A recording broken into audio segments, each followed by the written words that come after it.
Que dit la Bible sur les différences d'âge dans les relations? Si vous faites une recherche biblique avec l'expression différence d'âge dans les relations, vous trouverez exactement 0 résultat. En fait, l'âge d'une personne est rarement mentionné dans les Écritures, et cela est vrai pour les couples mariés dans la Bible. Nous ne connaissons tout simplement pas les différences d'âge entre les couples dans la Bible. Abraham et Sarah sont l'exception. Nous connaissons les différences d'âge entre les deux. Lorsque Dieu promit à Abraham que lui et Sarah seraient le commencement de nombreuses nations, Abraham tomba sur la face contre terre. Il rit et dit en lui-même, « Naîtrait-il un fils à un homme de 100 ans? Sarah aurait-elle un enfant à 90 ans ?» On suppose que Boaz, qui est cité dans la Mishnah juive, était âgé de 80 ans, et celui de Ruth à 40 ans. Midrash Ruth Rabbah, Ruth Zouta, 4.13. Mais ce n'est que pure spéculation, car la Bible ne révèle pas la différence d'âge entre les deux. On pense aussi communément que Joseph était nettement plus âgé que Marie. Cependant, il n'y a absolument rien dans la Bible qui l'indique.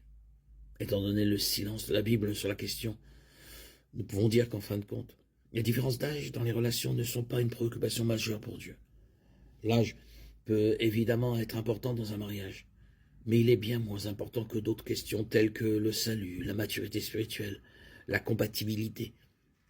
À mesure que les gens vieillissent, les différences d'âge ont de moins en moins d'importance. Évidemment, un homme de 40 ans qui épouse une personne de 18 fera froncer les sourcils. Mais personne n'y prête attention lorsqu'une personne de 82 épouse une personne de 60 ans. Genèse 17-17. D'après les questions pleines de bonne humeur d'Abraham, il semble que Sarah et lui aient 10 ans d'écart, ce qui n'est pas une différence énorme, mais qui mérite d'être souligné. Il n'existe aucun autre couple dans la Bible où l'âge des deux individus est mentionné.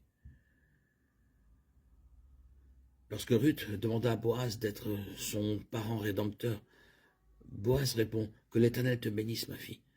Tu n'as pas couru après les jeunes hommes, qu'ils soient riches ou pauvres. » Cela implique que Ruth, plutôt que de chercher un mari parmi ceux plus proches de son âge, soit à Moab, soit en Israël, a cherché à suivre la coutume juive et à se placer sous la protection de Boaz, beaucoup plus mûr. Livre de Ruth, chapitre 3.